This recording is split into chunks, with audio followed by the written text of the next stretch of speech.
they're still looking for that suspect in New York, right? The guy who shot that insurance guy, the insurance CEO. They're still looking for the guy. They done put out a couple of more pictures, and I'm like, "Huh, is this guy? eh, They're still having trouble finding this guy." And what's interesting, what's funny, a lot of people are low key celebrating. They're almost looking at the guy as a hero for taking out the insurance CEO because a lot of people are actually ticked off at the insurance companies. So a lot of people are low key saying that this dude is a hero. Now, what's funny, there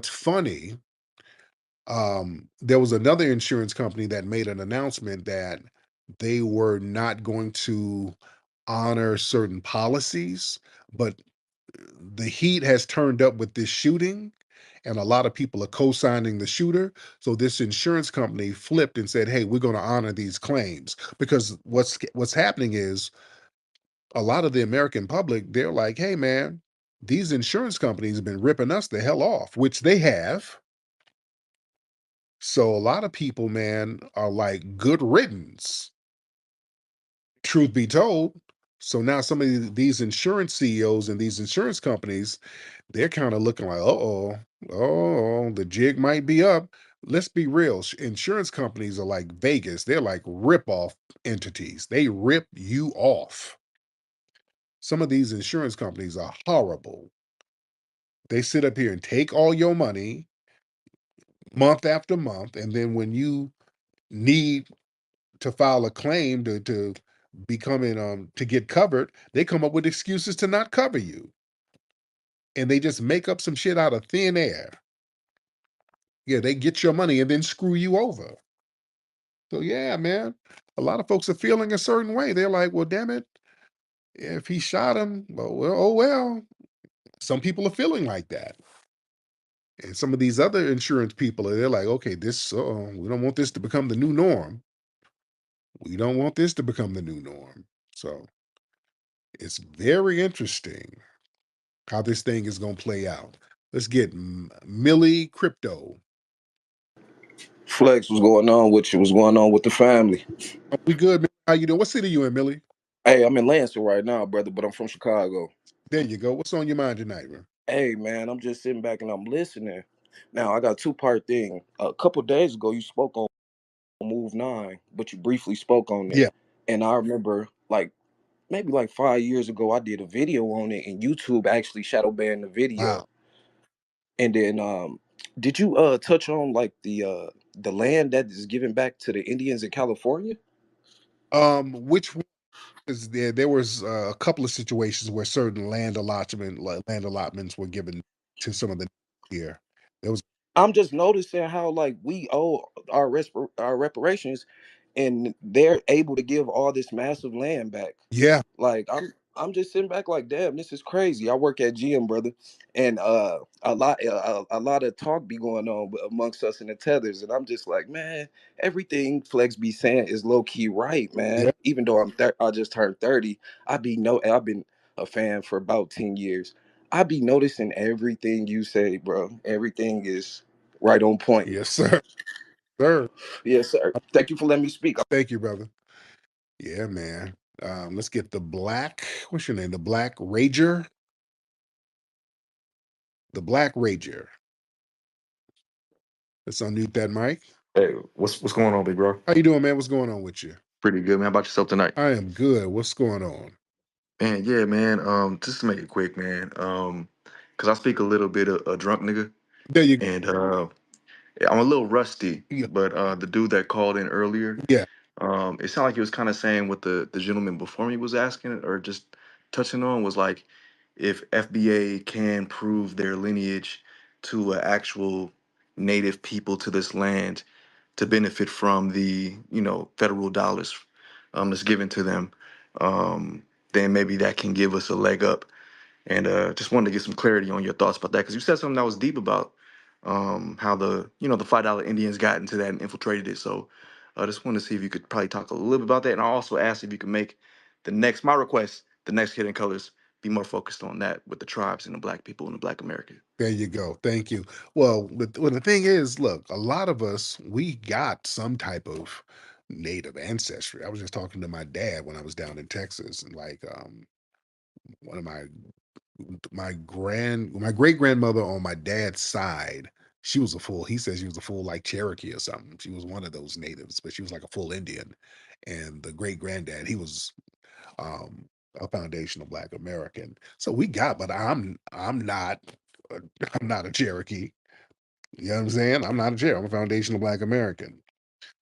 Um Us trying to circle back to be a part of those tribes, no. If we can trace back to being freedmen connected to those tribes, we should get the money because they owe money. Because I'm not opposed to that now, because part of the Treaty of 1866, they were supposed to give the freedmen who's associated with those tribes, they were supposed to give them the same money that they got from the federal government, and they were reneging on that. They were coming up with little schemes and ways to kick all the black members out and do all this little janky stuff. So yeah, if you can trace your name on one of those dolls rolls where you were connected to the Creek or the Cherokee or the Chickasaw, you better go in there and get that money. But just don't be saying that you a damn Chickasaw just for the sake of saying you a damn Chickasaw and you ain't getting no benefit from it. You understand? What kind of benefit are you getting from that? Like us claiming our foundational Black American heritage and lineage, there's a benefit from that. We get a benefit from that because that gets us codified. We get codified and we start moving as a block. So we benefit from that because we get on code around that. That's where your power comes in. Your power comes in codification. And we are such a unique group, no other people can lay claim to foundational Black American heritage. You run around here talking about you a Creek. There's a bunch of white people who are talking about their Creeks. You know what I'm saying? You're not going to get on code with them. You're not going to get on. You got Mexicans who talk about their creek. You're not going to get on code with them. In fact, they're going to get on code with the white supremacists who are falsely claiming these native tribes to go against your ass. So it's a double uphill battle dealing with that. I'm foundational Black American. We're on code, and can't nobody crack that code. Can't nobody slither their way into that. And that gives us the strength that we need as a unique ethnic group. You understand? Now, if you want to be a part of the Chickasaw tribe, there's a drunk nigga in Boley, Oklahoma, waiting on you. Go up there with him, and I'm not knocking drunk nigga talk. I'm not. If you want to be a drunk nigga, you got the freedom and the right to be a drunk babbling nigga. If y'all want to be, anybody in here wants to be a Chickasaw, there's a drunk nigga with some Air Force Ones and some dirty jeans and a rusty t-shirt. Go get with him, and y'all get y'all drink on and talk about um, how much of a Chickasaw you are. All right, knock yourself out. Over here, we're talking about our foundational Black American lineage, heritage, and culture, and we're getting codified around that. Let's get Hero by. Okay. Uh-oh. Oh, this might be one of them East Indians. Hold on. Hope it ain't one of them because they don't be calling want nothing. Hero, what's up, man? Hero. All right. Hero ain't saying nothing. Let's get the Atavist in the building. The Atavist in the building. Mr. Atavist, what's up, brother? Let's get Jarman in here. Jarman is giving the thumb down. Jarman, because I tried to get you up earlier. There were some issues. What's going on, Say what's up with you, brother? um, I'm pulling, man? I'm pulling up and down. I'm a truck Go ahead. driver. Hold on 1 second. I said, can you hear me? Yeah, it's a lot of Okay, I'm a truck driver, so I pulled over real quick. How you doing, I'm brother? good, man. Okay, my name's Jamie, man. I'm from the Mississippi Delta. I live out in Dallas, Texas now, Oh, man. cool. I've been following you for some years, man. And our signals, we kind of went in two different directions here recently, man. So to piggyback on what you're saying about the Native American, man, it's way more deeper than just America when it comes to our lineage. You hear me? Like if they really, the higher powers know who we are. They know exactly who we are. Cortez wrote in his Spanish books in the ancient that we were swarthy, that we were the copper color race.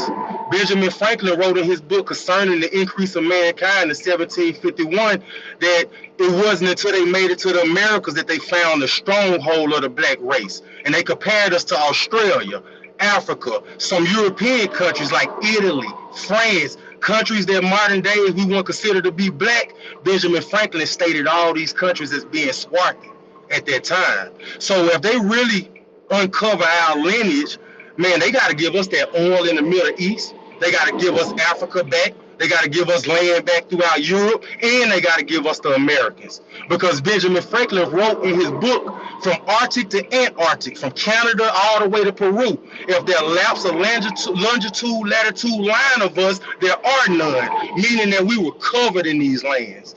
And the modern day Indians that we see in the Western movies, they were the plain Right. natives. They were out in Washington, Montana, Idaho. They weren't in the Southeast, out east of the Mississippi. Everything east of the Mississippi was the copper color race, all the way up to Canada around the Hudson Bay, all throughout South America. So when we can go back to the pyramids that was found in America, the mathematics to the windows in the pyramids all use the same pi square mathematics that Egypt used. And even in ancient Egypt, they give their science Tahuti, the god of Tahuti. That's Thoth. Thoth come from America. Is the story of Tahuti said that he was from Atlantis, and when Atlantis sunk, he came over into Africa. So even the Africans in the ancient pyramids give credit to their war tactics, to their art, and to their science to the Americas, man. So we'll have to go back, man, to the Middle East, all the way back to where they sacked Jerusalem, took our people out of Jerusalem, took them into Europe for 1,000 years, expelled them from Europe during the Inquisition, sent them off the west coast of Africa, and sent them over here to bondage and slavery. So we are an ethnogenesis. We're not just one tribe of black people, man. We're black people we're a global tribe of black people here in America, man. And that's what makes us so special here. Here. And so yeah, I follow you real closely on the history. I was a history major in college myself, man, and I taught history 6 years high school in Mississippi. Nothing but black students. You hear me? And while I was teaching them that history, I would give them the truth. I would tell them where the lines are, and I would give them the truth and break down, that Eurocentric knowledge that the curriculum was forcing me to teach them. Yeah. You got me? Now, as far as, and I even love when you say how white supremacy, it started before Spain, but Spain has a lot to do with it. Because what a lot of people don't know is Arianism, it was formed in the 5th century during the 5th council.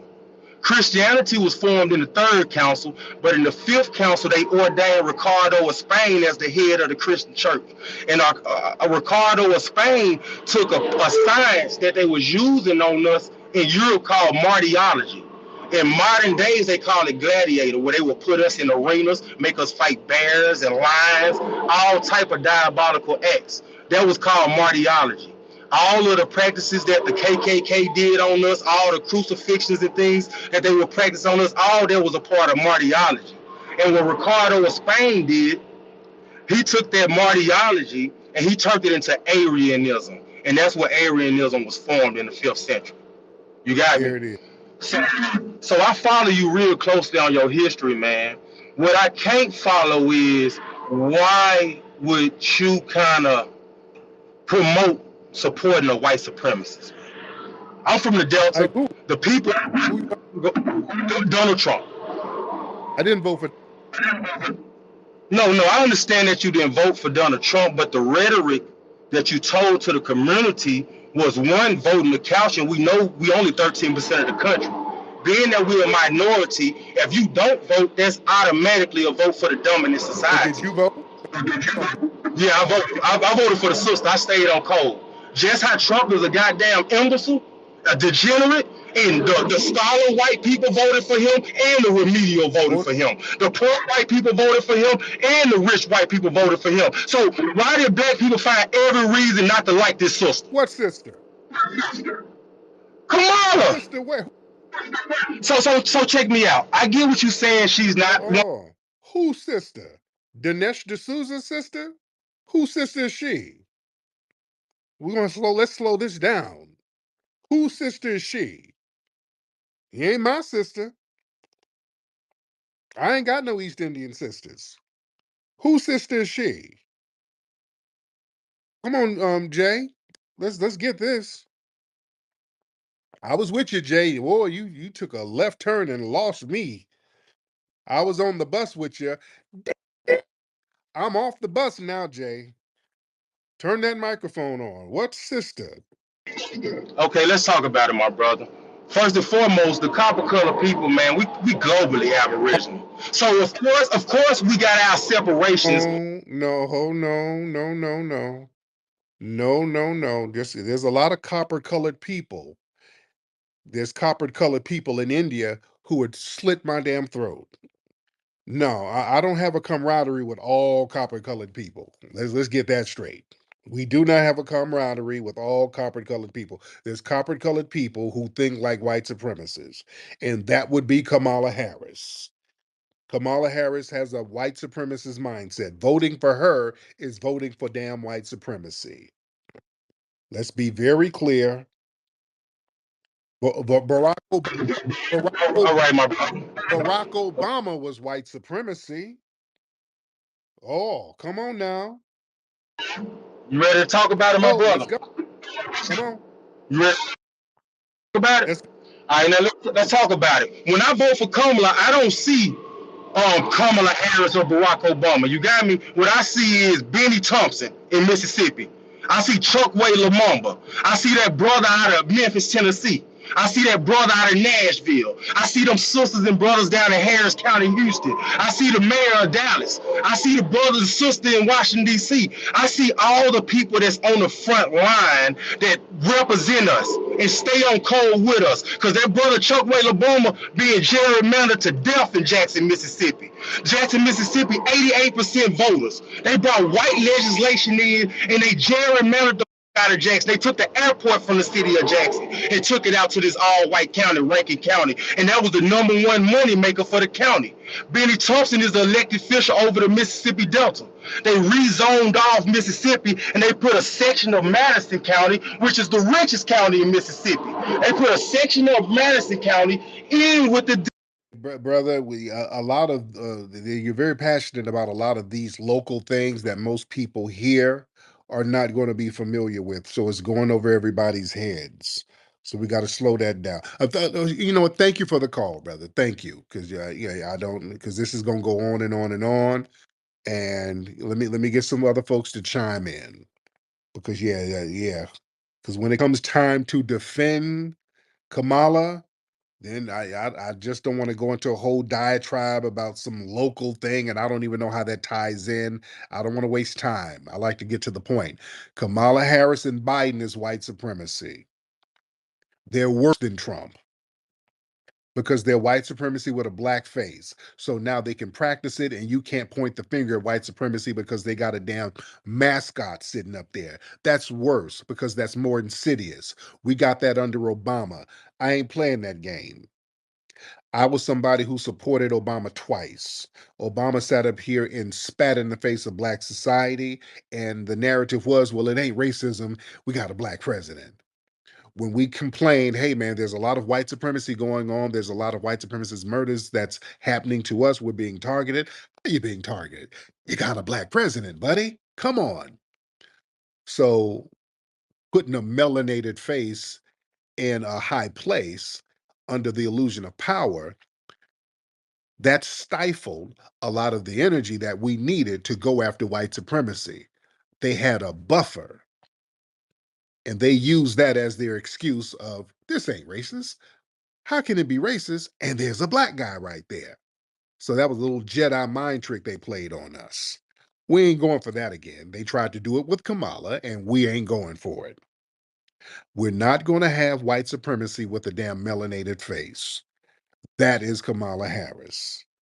Kamala Harris is not my sister. She is not nobody's sister. She's Dinesh D'Souza's sister. She's not